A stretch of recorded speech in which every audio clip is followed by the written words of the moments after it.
Bengali style mutton curry বানানোর জন্য প্রথমে ইন্ডাকশনে কড়াই বসিয়ে দেওয়া হলো। তারপর এর মধ্যে অ্যাড করে দেওয়া হলো 1 কাপ মতন সর্ষের তেল।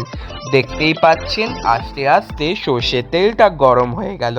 এরপর এর মধ্যে দিয়ে দেওয়া হলো স্বাদ মতো নুন। তারপর আগে থেকে কেটে রাখা পেঁয়াজ এর মধ্যে দিয়ে দেওয়া হচ্ছে। তারপর খুন্তি দিয়ে ভালোভাবে নাড়ি চাড়িয়ে হালকা করে ভেজে নেওয়া হলো। এরপর এর মধ্যে অ্যাড করে দেওয়া হলো আগে থেকে কেটে রাখা টমেটো। নিয়ে আবারও খুন্তি দিয়ে নাড়ি চাড়িয়ে নেওয়া হচ্ছে।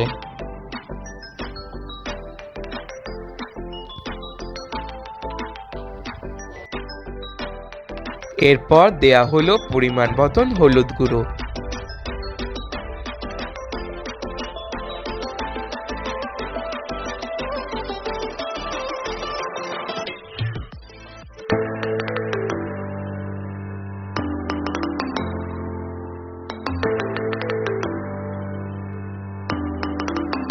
নিয়ে ভালোভাবে নাড়ি চাড়িয়ে নেওয়া হচ্ছে।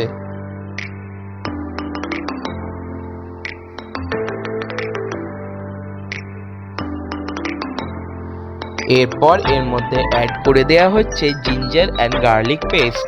আদা ও রসুন বাটা এর মধ্যে মা অ্যাড করে দিল।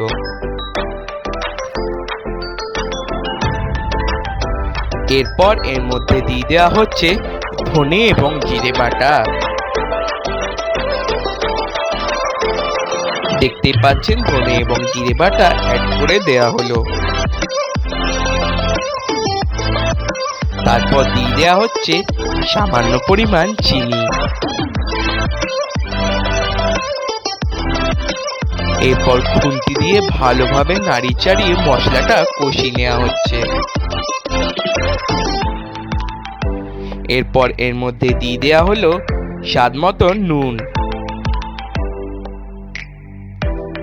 এরপর দিয়ে দেওয়া হচ্ছে আগে থেকে ব্লেন্ড করে রাখা টক দই। আবারও নাড়ি চাড়িয়ে ভালোভাবে মিশিয়ে নেওয়া হচ্ছে।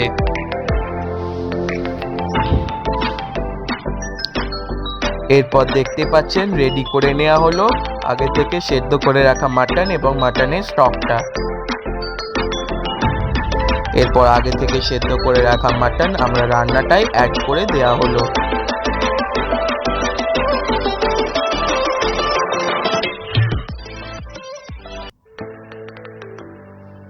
নিয়ে ভালোভাবে নাড়ি চাড়িয়ে মিশিয়ে নেওয়া হচ্ছে।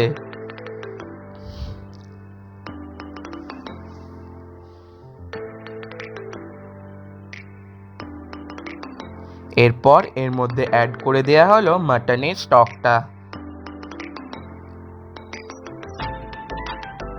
নিয়ে আবারও খুন্তি দিয়ে ভালোভাবে নাড়ি চাড়িয়ে নেওয়া হচ্ছে।